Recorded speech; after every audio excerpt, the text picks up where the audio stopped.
Hello, and welcome to this Checkmate into chess puzzle created by B.R. Foster in 1879. Black has the king, knight, and pawn all in a row. White has the king, bishop, and a pair of rooks. It's White's turn. Can you see the checkmate in two? Moving your rook to f4 won't get you a mate in two. The black king can escape up to e5. And if you check with your bishop, the king has an escape square.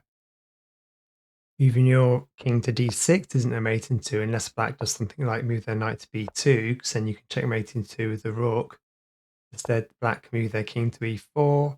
Now there's no way to follow up, and you only get eventually a mate in 5. Take the knight, king can move over to d4.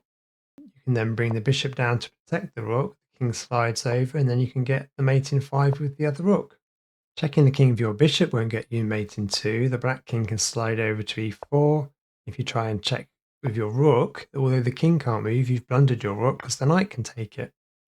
Okay, let's have a look at the solution to this one. So pause the video if you need some more time. To get the checkmate in 2 for white, you need to move your bishop to d6. Black moves their king to e4. You can move your rook to f4 to get the checkmate in 2. If black decides to move their king to c4, you can move your other rook to b4 to get the checkmate. If black moves their knight to c3, you can move your rook to b4 to get the checkmate. And if black moves their knight to e3, you can move your other rook up to get the checkmate in 2. That's the end of this one. Please like and subscribe, and I hope to see you again soon.